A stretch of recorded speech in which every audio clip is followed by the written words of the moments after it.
कमर सीधी करके बैठे। सभी प्रणाम मुद्रा में बैठेंगे।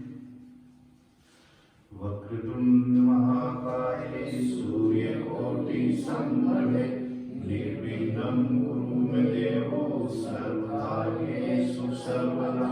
या कुंडेन्दु तुषारहारधवला शुभ्रवस्त्रावृता यमीनावर्णन मण्डितकरा या श्वेतपद्मासना या ब्रह्मचैत्र संकल्पवर्ती धीर्देवे सदा वन्दिता। सा मां पातु सरस्वती भगवती निषेचना विवाहा। गुरुर्ब्रह्मा गुरुर्विष्णु गुरुर्देवो महेश्वर गुरुर्साक्षात् परब्रह्मा तस्मै श्री गुरुवे नमः। तस्मै श्री गुरुवे नमः। श्री कृष्ण गोविंद हरे मुरारी हे नाथ नारायण वासुदेवा। श्री कृष्ण गोविंद हरे मुरारी हे नाथ नारायण वासुदेवा। हे नाथ नारायण वासुदेवा। हे नाथ नारायण वासुदेवा। श्री कृष्ण गोविंद हरे मुरारी हे नाथ नारायण वासुदेवा। हमारे सनातन धर्म के अनुसार, हिंदू धर्म के अनुसार सबसे पहले गणेश जी की वंदना की जाती है। गणेश जी की वंदना इसलिए की जाती है कि जो भी कार्य हम प्रारंभ कर रहे हैं उसमें कोई विघ्न ना पड़े, इसलिए सर्वप्रथम गणेश जी की वंदना की जाती है। दूसरे नंबर पर मां सरस्वती जो विद्या की देवी है, क्योंकि व्यक्ति के पास कितना भी धन आ जाए, दौलत आ जाए, कुछ भी आ जाए, वो सब चला जाएगा अगर उसके पास में विद्या का ज्ञान नहीं है। तो विद्या की मां सरस्वती का विभाग उन्हीं के पास है। जैसे यहाँ पर आज भौतिक जगत में हम देखते हैं, कोई स्वास्थ्य मंत्री है, कोई खेल मंत्री है, कोई कैबिनेट मंत्री है, कोई अनेक प्रकार के मंत्री हैं। तो उसी प्रकार से हमारे परमपिता परमात्मा ने भी इसका संविधान रचा हुआ है, किसके पास में कौन सा विभाग है। जैसे आपको कोई समस्या हो जाए, आंख की हो जाए, तो आप आंख के डॉक्टर के पास नहीं जाएंगे, आंख के डॉक्टर के पास ही आपको जाना पड़ेगा। और तीसरे नंबर पर फिर वंदना आती है गुरु की। कोई भी व्यक्ति बिना गुरु के सानिध्य के, बिना गुरु कृपा के आज तक कोई जीवन में सफल हुआ नहीं और नहीं कभी होगा। उसका कारण उसी प्रकार से है कि जैसे हरिद्वार में तुम लोग गए होगे, आपने गंगा में कई बार स्नान भी किया होगा,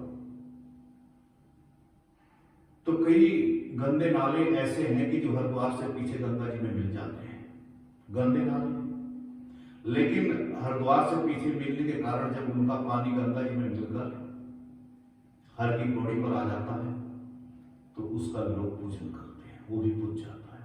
तो ऐसे जो महापुरुषों का सानिध्य का अनुसरण करता है वे लोग भी पूजे जाते हैं। गुरु के बिना विद्या का प्राप्त होना बड़ा कठिन है। विद्या किसे कहते हैं, विद्या क्या होती है? हमने पुस्तकों को पढ़ लिया, कंठस्थ कर लिए, वेद शास्त्र पढ़ लिए और हम कहते हैं कि हम बड़े विद्वान हो गए हैं। नहीं, ये विद्या नहीं है, ये तो एक चीटिंग है, हमने दूसरे की नकल की हुई है। ज्ञान वो होता है जैसे वाल्मीकि जी ने राम जी के आने से पहले रामायण की रचना कर दी और बता दिया कि ऐसे ऐसे श्री राम जी आएंगे और दशरथ जी के यहाँ पर जन्म होगा और सीता जी के साथ में उनका विवाह होगा, 14 वर्ष के लिए वनवास जाएंगे। तो इसको बोलते हैं ज्ञान। और ये ज्ञान कहाँ से प्राप्त होगा? ये किसी पुस्तक से नहीं मिल सकता आपको। बाजार से नहीं आप खरीद सकते।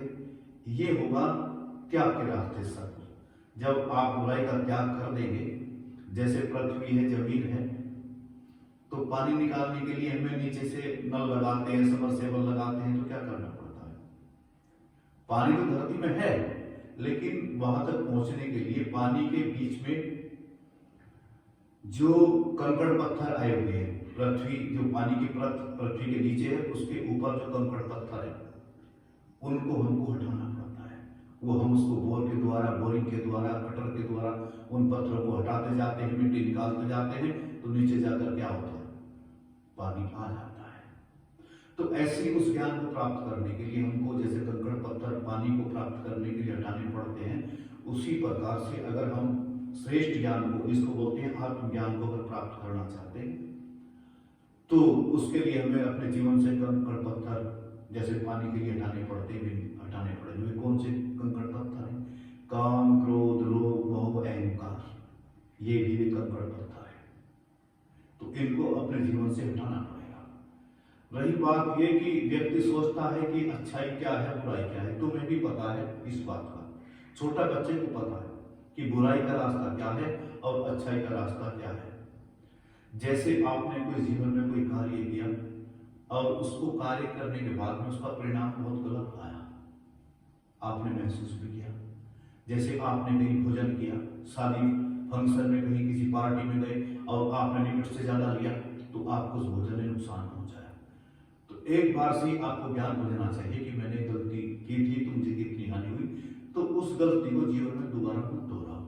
तो ये कंकड़ आया था जिसे आपने अपने जीवन से निकाल दिया। क्रोध को होता है भस्मासुर बताया है। वैज्ञानिकों ने यहाँ तक का रिसर्च किया कि जो विद्यार्थी पढ़ने वाला है अगर क्रोध करता है तो उसकी विद्या नष्ट हो जाती है। क्रोध को भी कंट्रोल करें। मनुष्य को गुस्सा आता क्यों है? मनुष्य को गुस्सा आने का कारण है कि जब उसकी काम वासना या कोई उसकी वासना या कोई उसकी बात जब पूरी नहीं होती तो उसको क्रोध आ जाता है, और जब क्रोध आता है तो उसके ब्लड के अंदर विष भर जाता है। वैज्ञानिकों ने रिसर्च किया है कि जब व्यक्ति को बहुत गुस्सा आता है, अगर उस टाइम उसको ब्लड लेकर किसी दूसरे आदमी को कर दिया जाए तो वो विष का काम करता है। इसलिए क्रोध को भस्मासुर बताया गया है। विद्यार्थी का क्रोध पर भी कंट्रोल होना चाहिए। हनुमान जी ने ब्रह्मचारी के तप से, ब्रह्मचारी के बल से पर्वत को उठा डाला।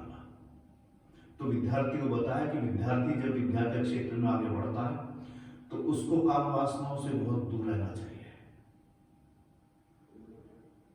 उसको उनके निकट भी नहीं जाना चाहिए। कई व्यक्ति कहते हैं कि हम प्रयास तो बहुत करते हैं लेकिन सफल नहीं हो पाते। प्रयास तो करते हैं, सफल नहीं हो पाते, उसका कारण यह है कि आप फिर दोबारा उसकी ट्राई करते हैं कि देखता हूं पहली बार गलती हुई थी, शायद इस बार गलती ना हो। नहीं, तो इस ऐसे करते करते अपने जीवन में से ये कंकड़ पत्थर आप हटाते जाओ और आप पता नहीं कौन से ग्रंथ की रचना कर सकते हैं, कौन से इतिहास को लिख सकते हैं। ये मेरा भी जीवन का अनुभव है। मैंने कोई इतने वेद शास्त्र नहीं पढ़े हैं, कोई बहुत सारे कितने लोग तो मैंने देखा है विषय में बहुत अध्ययन किया है, लेकिन हमने सेवा में फोकस किया है। तो कई बार हम ऐसा अनुभव करते हैं कि जैसे तुम्हें बताते रहते हैं कि कोई चीज कभी पढ़ी नहीं, देखी नहीं, भाली नहीं, सुना भी नहीं, और फिर भी मुख से प्रकट हो जाती है, तो इसको बोलते हैं ज्ञान। और सब ज्ञानों का जो ज्ञान है वो है आत्मज्ञान। और जिस समय विद्यार्थी के पास में आत्मज्ञान आ जाता है, ये आत्मज्ञान उसी प्रकार से होता है। विद्यार्थी ध्यान दें कि जैसे आपने देखा होगा मधुमक्खी का छाता देखा, देखा, तो उसमें एक रानी मक्खी होती है, और वो रानी मक्खी का मतलब होता है कि वो उनकी हेड होती है, वो उनकी टॉपर होती है, जिधर को भी वह चलती है छोटी मक्खियां सब उसी के पीछे पीछे चलती है। जैसे किसी कंपनी का कोई मैनेजर होता है, उसके पीछे पूरी कंपनी काम करती है। तो ऐसी आत्मविद्या एक ऐसी विद्या है कि अगर व्यक्ति को ये विद्या प्राप्त हो जाती है तो बाकी की विद्या तो आपके पीछे ऐसी आ जाती है जैसे रानी मक्खी के पीछे छोटी छोटी मक्खियां घूमती रहती हैं, उसके पीछे ही रहती है, उसका अनुसरण करती है, उसको छोड़ती नहीं है। तो इसलिए आत्मविद्या के लिए व्यक्ति को प्राप्त करना चाहिए। आत्मविद्या का मतलब होता है क्या कि संसार में कहते हैं कि सबसे बड़ा काम क्या है। हम सबको परमात्मा ने मनुष्य जन्म दिया है, तो हम क्या सोचते हैं, लोग हमें क्या शिक्षा देते हैं, जो विद्यालय में पढ़ते हैं इसको बोलते हैं भौतिक विद्या। इससे हम क्या करेंगे, अपना भरण पोषण कर सकते हैं। अभी ड्रेस पहनते हैं, समझो कपड़े पहनते हैं 1000 रुपए के, तो फिर कहीं 1 लाख की सेल लगी तो 4000 के पहनना प्रारंभ कर देंगे, 10,000 का भी पहन सकते हैं। तो ये भौतिक विद्या है, और भौतिक विद्या किसी के साथ कभी जाती भी नहीं है, ये शरीर तक ही साथ रहती है। और आत्मविद्या जो है, कई बार तुमने देखा ना, कई बार ऐसी घटनाएं घटी हैं कि कई बच्चे छोटे छोटे हैं आज सोशल मीडिया पर एक्टिव रहते हैं कि ये पूरे जितना भी विश्व में सबके नाम बता देता है, फला देश की राजधानी कहाँ है, ये कहाँ है। तो ये क्या है, उन्होंने पिछले जन्म में कोई कठोर तप किए हैं, साधना की है, तो वो उनका ही प्रताप है। जब वो उससे गलती करता है तो गलती की स्टार्टिंग कहां से होती है, कहां से शुरुआत होती है। हमारे शरीर के अंदर कौन सा ऐसा अंग है जो हमें गलती के लिए प्रेरित करता है? आंखें हैं, राइट, आंखें हैं। जैसे हम कहीं चले जा रहे हैं और हमने देखा कि किसी बाग में बहुत अच्छे आम लगे हैं पके पके, तो किसने देखा? आंखों ने देख लिया उसको। तो आंखों ने फिर क्या काम किया, मन को संदेश दिया कि देखो कितने सुंदर लगे हैं। तो फिर मन में लालच आया, तो मन फिर क्या करता है, पैरों को तैयार करता है, कहने भैया खान चलो, कोई नहीं। अब पैर चल पड़ते हैं तो फिर मन हाथों को प्रेरित करता है कि हाथ बढ़ाओ, तोड़ो। अब हाथ बढ़ाकर तुमने वो तोड़ दिया। अब जैसे तोड़े, पता लगा माली आ गया, और माली ने आकर तुम्हारे डंडे पटकाए, धे डंडा धे डंडा धे डंडा। तो फिर रोना किसको पड़ा? सबसे पहले आंख को ही रोना पड़ा। कारण क्या था, गलती कहां से हुई? आंखों से हुई। तो इसलिए महापुरुषों ने कहा है कि आंखों से अगर कुछ देखना भी है तो बहुत कुछ अच्छा देखा करो। हाथों से भी अगर परमात्मा ने हाथ दिए हैं तो अच्छे इनसे कार्य करो। किसी गरीब को सताओ नहीं, किसी गरीब की मदद करो। और बुराई एक ऐसी चीज है कि ये धीरे धीरे आती है, जैसे किसी लकड़ी के अंदर दीमक लग जाती है, उसको पता नहीं लगता कि दीमक लग गई है, लेकिन वो अंदर से उसको खोखला कर देती है। हम बीमार हो जाते हैं तो उसके इलाज के लिए हमारे पास में कितने डॉक्टर हैं, कितने मेडिकल हैं? बहुत हैं। और ऐसा कौन सा कार्य है जो कभी बंद नहीं हो सकता है? जैसे मकान का कार्य है, अभी मेडिकल का कार्य है, हॉस्पिटल का कार्य है। ये कार्य कभी संसार में बंद नहीं हो सकते। लेकिन मकान बनाने के लिए भी हमारे पास में टेक्निकल मिस्त्री है, बीमार होते हैं अल्ट्रासाउंड कराने के लिए भी मशीनें हैं, कोई बीमार होता है, एक्सीडेंट होता है, उसके लिए भी हमारे पास में बहुत सारे साधन हैं। लेकिन एक बहुत बड़ा रोग है मन का रोग। अब मन का रोग कि डॉक्टर के पास में जाओगे ऑपरेशन कराने के लिए, कौन डॉक्टर है जो आपके मन का ऑपरेशन कर देगा? और मन में समझो कि कैंसर हो गया है, तो उसको दूर कौन करेगा? उसका इलाज कहाँ होगा? जैसे यहाँ पर और लोगों के लिए अनेक प्रकार के मेडिकल हैं, डॉक्टर हैं, हॉस्पिटल हैं, मेडिकल स्टार हैं, बहुत कुछ है। तो उसका इलाज, मन का जो इलाज होता है वो होता है किसी महापुरुष के पास में, गुरु के पास में होता है। उसका ऑपरेशन, मन का ऑपरेशन वो करता है, और वो संभव होता है गुरु की वाणी से। गुरु जिस चीज के लिए शिष्य को निर्देश करता है, उनकी बातों को मानता है। तो समझो ऑपरेशन तुमने कर दिया है, अब तुम्हें दवाई बता रहे हैं कि ये दवाई जो उन्होंने वचन बताए हैं, बुरा मत देखो, बुरा मत कहो, बुरा मत सुनो। गुरु ने कहा है तो बस ठीक है, अनुसरण कर दिया आपने कि नहीं, अब बुराई के रास्ते पर में जाना ही नहीं है। बिल्कुल एक व्यक्ति था, तो बुराई कैसे कैसे धीरे धीरे हमारे अंदर प्रवेश करती है। तो एक राजा था, उसका मंत्री था, तो कुछ आपस में किसी बात को लेकर उनकी थोड़ी तनातनाई हो गई। तो राजा ने सोचा कि इस मंत्री को मुझे हटाना है। तो सोचा कि ऐसा काम करूंगा, जैसे कहावत होती है देहात में कि सांप भी मर जाए और लाठी भी ना टूटे। इसका मतलब क्या होता है? क्या मतलब होता है इसका? सुना है तुमने? सांप भी मर जाए और लाठी ना टूटे, इसका क्या अर्थ है?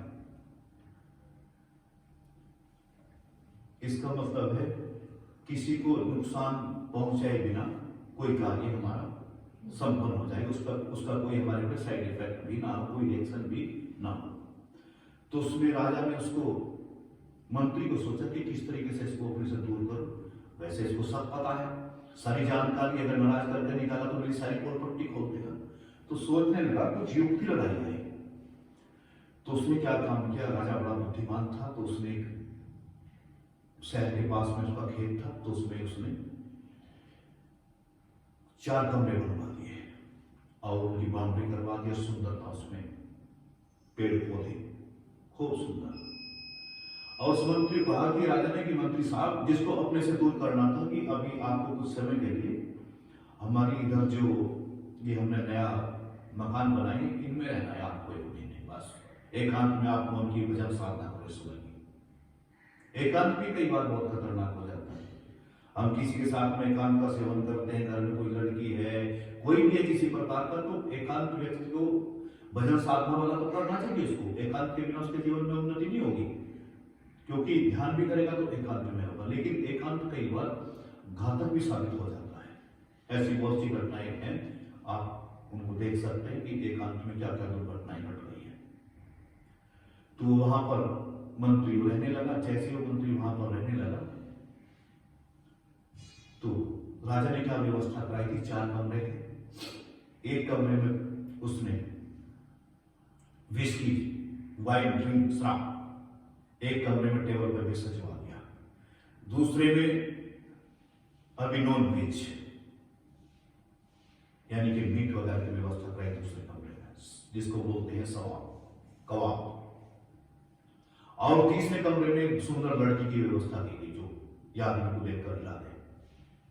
और चौथे कमरे में फांसी का फंदा रखा गया। अभी जी वहां रहने लगा, एकांत था, कोई देखने वाला तो था नहीं। तो इसके मन में विचार आया कि यार यहाँ कोई देखने वाला तो है नहीं। तो कहने लगे लोग बड़ी बड़ी पार्टी में जाते हैं, शराब पीते हैं, ड्रिंक पीते हैं, चलो आज अपने भी एक पैर मार कर देख लेते हैं, इसमें क्या बुराई है। तो इसने क्या काम किया, कमरे में गया, बोतल रखी थी, खोली ढक्कन, और इसने ग्लास व्लास सब फिट थे वहां पर। इसने एक पैक पिया, और जैसे ही एक पैक पिया तो बुराई तो आदमी को बहुत जल्दी से एकदम चिपक जाती है। तो इसने उसका असर हुआ, एल्कोहल ब्लड में आया तो उसको लगा कि ताकत आ रही है कुछ। एक पैक खोल दिया। अब इसने ऐसे से करके 3 पैक शराब के पी लिए, और जब 3 पैक शराब के पी तो बुद्धि भी कट गई। तो फिर मन में विचार आया कि यार चलो बहुत दिन बीत गए हैं, कभी देखा नहीं, आज नॉन वेज भी खाकर देखते हैं, कबाब भी देखते हैं। आज तो गया तो कुछ बुद्धि तो शराब ने बिगाड़ दी, कुछ फिर मांस खाया, कुछ उसने बिगाड़ दी, बुद्धि पूरी बिगड़ चुकी। उसके बाद में जब बुद्धि और बिगड़ गई तो फिर मन में विचार आया कि चलो इस स्त्री को भी देखते हैं, आज ये सुंदर सजी धजी बैठी इस कमरे में। ये वहां पर गया और जाकर उसके साथ में इसने फिजिकल शारीरिक संबंध बनाए। और जैसे इसके साथ में शारीरिक संबंध बनाए तो कुछ समय बाद में जब इसका नशा उतरा तो इसको लगा कि मैंने क्या कर डाला, जो मैंने नहीं करना चाहिए था मैंने वो भी कर डाला। बहुत पछताया। कहते हैं क्या, अब जाग मुसाफिर भोर भई, अब रैन कहाँ जो सोवत है, जो सोवत है वो खोवत है, जो जागत है वो पावत है। अब जब चिड़िया ने लिया खेत फिर पछतावत क्या होता है भाई। जब चिड़िया ने किसान का खेत चुप गया फिर क्या होगा, कुछ होने वाला नहीं। मुंह काला कर लिया तो सोचने लगा अब क्या करूं। तो चौथे कमरे में गया तो जाकर इसने देखा फांसी का फंदा पटक रहा था। ये गया और इसने शर्म के मारे, लज्जा के मारे वो फंदा लटकाया और अपने जीवन का एंड कर दिया। तो इसीलिए जीवन में ध्यान रखो, अगर बहुत महान बनना चाहते हो, बहुत आगे बढ़ना चाहते हो, विद्यालय में ये बातें ऐसा नहीं है कि आप पहला दुनिया होती है। हाँ, आप हमारे देश के कर्णधार हैं, आने वाला जो समय है वो आपके ऊपर ही निर्भर है। और आप ऐसा कोई व्यक्ति संसार में हुआ भी नहीं है जो बुराइयों को साथ में लेते हुए कोई महान हुआ हो। बुराइयों का त्याग करते जाओ, और जैसे ही बुराइयों का त्याग करते जाओगे, पढ़ाई, मेमोरी, स्मरण शक्ति, ये सब चीजें परमात्मा ऑटोमेटिक पास में देता चला जाएगा। कालिदास जी का नाम सुना है आपने? कालिदास जी के तो उनकी कथा आती है कि अनपढ़ थे, तो एक लड़की थी, तो उसकी शादी का स्वयंवर रखा गया। तो उसने कहा था कि मेरी क्वेश्चन का जो आंसर देगा उसके साथ में ही शादी करूंगी। तो बड़े बड़े विद्वान आए, लेकिन उसने सबको हरा दिया। उसके प्रश्न इस प्रकार के थे, तो उन्होंने कहा कि किसी ऐसे आदमी को देखो जो बिल्कुल मूर्ख हो और वो लेके आओ। तो देखा कालिदास जी एक पेड़ पर चढ़े हुए एक पेड़ की शाखा को काट रहे थे। तो जिधर से शाखा नीचे गिरने वाली थी, पेड़ के पत्तों की तरफ बैठे थे, उधर से काट रहे थे। तो वे जो पंडित ब्राह्मण लोग थे, उन्होंने कहा कि इससे बुरा और कोई नहीं मिल सकता, जिसको नहीं पता नहीं है कि पेड़ कटेगा तो मरेगा बचेगा, इसे लेके चलो। तो उन्होंने समझाया कि महाराज जी आपको हम लेके जा रहे हैं, एक सुंदरी है बड़ी सुंदर, उसके साथ में आपकी शादी होनी है, लेकिन आपको बोलना नहीं है, बस आपको चुप रहना है। उन्होंने कहा चलो भैया ले। तो वहां स्वयंवर था, तो वहां पर गए, तो उन्होंने जाकर घोषणा कर दी कि कहने लगे हमारे जो गुरु जी हैं ये मोनी बाबा हैं, इनके जो आप क्वेश्चन करेंगे उनके जो आंसर होंगे वे अपने तरीके से देंगे। तो उसने लड़की ने एक उंगली उठाई। अब कालिदास जी तो बेचारे अनपढ़ थे, उनके दिमाग में वही बच्चा बुद्धि सट बुद्धि का उत्तर आया। उन्होंने दो उठाई। अब जब दो उठाई तो उसमें ये उसी प्रकार से हुआ। एक लड़का एक बार मेरे ध्यान में शादी की हुई उसकी। अब जैसी शादी हुई तो अपनी ससुराल जैसे गया। अभी दूल्हे राजा 8वीं पास, दूल्हन ग्रेजुएशन थे। तो जब वो गया तो वहां पर जाकर गया तो कुछ सामान लेकर गया, खाने पीने का। अब जैसे सामान लेकर गया तो वो जो उसकी पत्नी थी वहां पर उसकी सहेने गई हुई थी, आज इसका पति आएगा। तो जाकर वो जैसे ही बैठ गया, बैठने के बाद में भोजन तैयार हुआ। तो उधर जहां पे वो शादी थी तो वहां पर छोटी छोटी पूरियां बनती थी, छोटी छोटी। अब इधर मथुरा में कभी जाओगे तो तुम देखोगे वहां छोटी छोटी मिलती है। तो वे अब उधर उस साइड हो गया। तो वो जब भोजन करने लगा तो उसकी पत्नी ने देखा कि हाँ भोजन कर रहा है। अब पता था 8वीं पास अनपढ़, ये सब जो कुछ गलती ना कर दे, सहेलियां जाई हुई हैं, कहीं हमारी इज्जत का दीवाना ना निकल जाए। तो उसने जब वो भोजन प्रारंभ किया तो उसने सोचा कि यार छोटी छोटी तो है, अब इनके 2 टुकड़े के चक्कर में कौन पड़े। वो पूरी को उठाए और नाम लपेटे मुंह में। अब उसकी पत्नी ने कनखी से खड़ा हुआ गेट के पास से देखा उसको और उसकी तरफ इशारा करते हुए कहने लगा अब मतलब 2 टुकड़े तो कर ले, एक एक ही कर रहा है। उसने सोचा कि पत्नी कह रही बहुत छोटी छोटी है, अब इसमें एक से नहीं आप 2 दुखाओ एक साथ में। इसने वो 2 तो प्रारंभ कर दिया। अब पत्नी को और गुस्सा आया। पत्नी ने देखा क्या करना, उसकी तरफ को लखाई, फिर सिर में हाथ मारा उसने ऐसे कि कहने लगा अच्छा इसका मतलब मुंडहरी को नमस्कार करके तब खाओ। अब ये पूरी उठाई, उसने सब्जी लगाई, उसको नमस्कार करे, नाक भी बढ़ गई, मुंह भी बढ़ गया, बुरा हाल हो गया। तो ऐसे व्यक्ति कई बार हास्य के पात्र हो जाते हैं।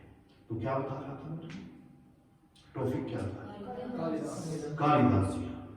तो उन्होंने कहा पंडितों ने कि ये कह रही है कि आप कह रही है कि एक आत्मा है।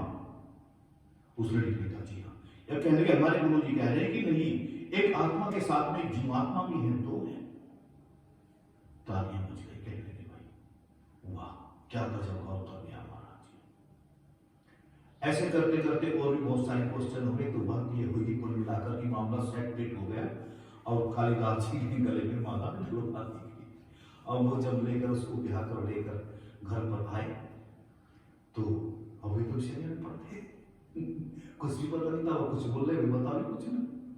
तो उन्होंने धिक्कार कर दिया, को कहने लगा मेरे साथ में छल हो गया, धोखा हो गया, अच्छा निकल जाए, अभी निकल जाए घर से। अनपढ़ बेचारे निकल गए और भगवान की भक्ति में लग गए और योग साधना में लग गए। और संस्कृत के इतने बड़े विद्वान कालिदास में अनपढ़ होते हुए। नानक जी का नाम सुना है आपको? गुरु नानक जी है, देखो अनपढ़ होते हुए उन्होंने आत्मविद्या के बल से सारी दुनिया को पढ़ा डाला। तो आत्मविद्या जो है विद्यार्थी वो सब विद्याओं की जननी है। अगर आप आत्मविद्या की खोज करते हैं तो बाकी खोज तो अपने आप होती रहेगी। एक बार लंबा गहरा सांस मारें। हरि ओम।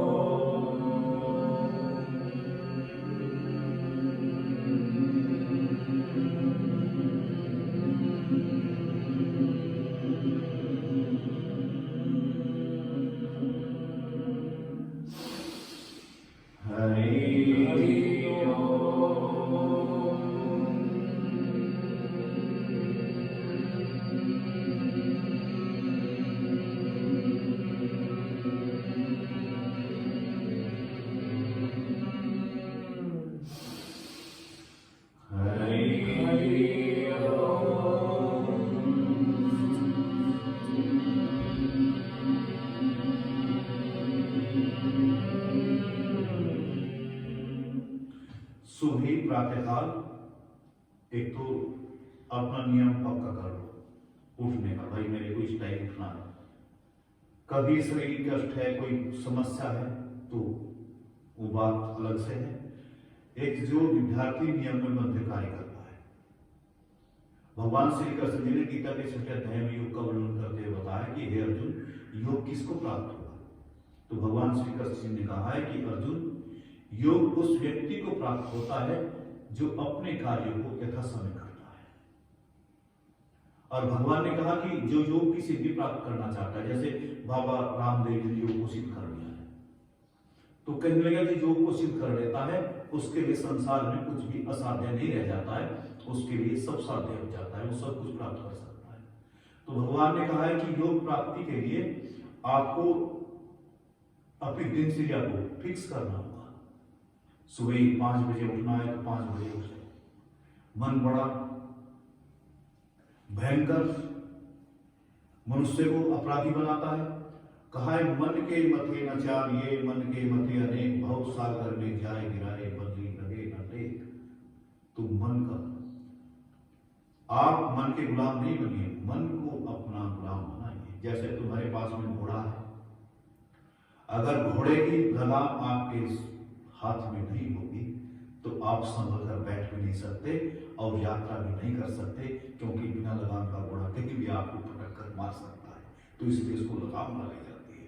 तो ऐसे ही ये हमारे पास में जो एक घोड़ा है, ये भी उसकी घोड़े की गति तो 100-150 किलोमीटर प्रति घंटा की चाल हो सकती है, लेकिन हमारे पास में तो इतना सुपर फास्ट शताब्दी एक्सप्रेस घोड़ा है कि 1 सेकंड में अमेरिका पहुंच जाए। 1 सेकंड में ये कहां से कहां पहुंच जाए, कोई ठोर ठिकाना नहीं है। तो इसको कंट्रोल करने के लिए बताया है कि योग साधना, अपना समय फिक्स कीजिए, निश्चित कीजिए और प्रतिदिन योग करिए। जैसे अभी यहाँ मेरे पास में तुम आते हो तो मैंने बताया है कि सबसे पहले आप उद्गीत प्राणायाम करिए प्रतिदिन। अगर अपनी क्लास में टॉप रहना चाहते हैं, समाज के अंदर टॉप करना चाहते हैं, तो प्राणायाम कीजिए आप। मेरा बहुत बड़ा अनुभव है, मेरा नहीं है, अभी लाखों लोगों का अनुभव है। ऐसे ऐसे लोग थे जो जिन्हें डॉक्टरों ने कह दिया था कि कुछ दिन के मेहमान इन्हें उठा कर ले जाओ, योग के माध्यम से वे भी बहाल हो गए हैं। तो आप कैसे नहीं हो सकते, हर सब लोग प्रयास। दूसरी बात यह है कि आपको गिराने वाले बहुत मिलेंगे। हाँ, कि जब कोई पक्षी बहुत ऊंची उड़ान भरता है ना आकाश में, तो शिकारी उस पर निशान बड़ी तेजी से लगाता है, उसको पता है कि बहुत ऊंचे जा रहा है, तो इसको किस युक्ति से नीचे लाना है। तो गिराने वाले, ये भी तुम्हें बात बता रहा हूं, संसार में तुम्हें गिराने वाले तो हजारों में गिराएंगे, लेकिन तुम्हें उठाने वाला कोई लाखों में एक ही मिलेगा जो तुम्हें उठाना चाहता है। उसकी पहचान तुम्हें स्वयं करनी होगी। गुरु के पास में रह के ये तो बात पक्की है कि बिल्कुल कष्टों से तो आपको गुजरना पड़ेगा। हाँ, अगर जिसने जीवन में कहते हैं क्या कि सबसे बड़ा ज्ञान किस चीज से प्राप्त होता है व्यक्ति को, सबसे बड़ा ज्ञान व्यक्ति को प्राप्त होता है विपत्ति से। जिसके जीवन में विपत्ति आती है धीरू भाई अंबानी जो आज भारत का टॉपर बिजनेसमैन है, जरा उनका जरा इतिहास उठाकर देखो है। उन्होंने पोलोथीन के अंदर चने और गुरुबरेली मंदिर पर बैठकर बेचे हैं, लेकिन सपना था क्या कि कुछ भी हो जाए मुझे बहुत बड़ा उद्योगपति बनना है। तो इसलिए तुम्हें भी कहता हूं, जो भी एक तो अपना लक्ष्य बना लो जीवन में। बिना लक्ष्य के कभी जीवन में यात्रा सफल नहीं होती। आपको आपने करना क्या है ये डिसाइड कर लो अभी से, मेरे को डॉक्टर बनना है या मेरे को योगाचार्य बनना है, जो भी आपको बनना है। और ये मैं तुम्हें बता देना चाहता हूं कि जीवन में अगर आप किस रास्ते से, किस ओर से कैसे सफल होंगे, जिस चीज में आपकी बहुत ज्यादा इंटरेस्ट है, आपकी रुचि है, वो ही कार्य आपको सफल करेगा। चाहे वो खेती में, अगर आपका मन है, खेती करने में आपका बहुत मन लगता है, तो आप खेती के कार्य में ध्यान दीजिए, आप वही से आपकी उन्नति होगी। किसी विद्यार्थी का टेक्निकल चीजें हैं, मैकेनिक लाइन में मन लगता है, तो वो उस चीज का रास्ता तैयार करे। किसी का दौड़ में है, किसी का योग में है, तो पहले आप लोग ये डिसाइड कर लो कि मेरा मन है किस साइड, और जिस साइड तुम्हारा मन है उसी साइड अपनी एनर्जी लगाइए। और ये मैं दावा करता हूँ, बिल्कुल लोग तो 10-20 की बात करते हैं, लेकिन मैं अपने आप पर इतना कॉन्फिडेंस, विश्वास ले बैठा हूं, और मेरा कॉन्फिडेंस सफल भी हो रहा है कि मेरे पास में अगर 1000 विद्यार्थी भी हो, और मैं जिस तरीके से मैं उनको अभी डायरेक्शन देता हूं, भाई ये करो ये करो, इस तरीके से अगर मैं विश्वास के साथ में करते हैं तो 1000 भी आदमी को कामयाब करने की गारंटी मैं देता हूँ। बिल्कुल पते की बात है, चलने से अब तुम्हें तो अनुभव नहीं, मुझे उसका अनुभव है, मैंने उसके रिसर्च कर ली, मेरे पास में स्वर्ण दी हुई वे चीजें हैं, वे कलाएं हैं कि अगर आप उन पर चलोगे, पता नहीं हमें कितने बच्चे बाहर भी कामयाब हो गए हैं, कुछ कामयाबी के रास्ते पर चल रहे हैं। लेकिन बात यही है कि त्याग करना पड़ेगा आपको। जो त्याग करेगा, बहुत सारे जीवन में मित्र बनाओगे, बहुत ज्यादा गर्लफ्रेंड बनाएंगे, ये करेंगे वो करेंगे, तो आप अपने लक्ष्य से भटक जाएंगे। अपना लक्ष्य बनाइए और एक रास्ते पर चलिए। तो बोलो जय श्री राम।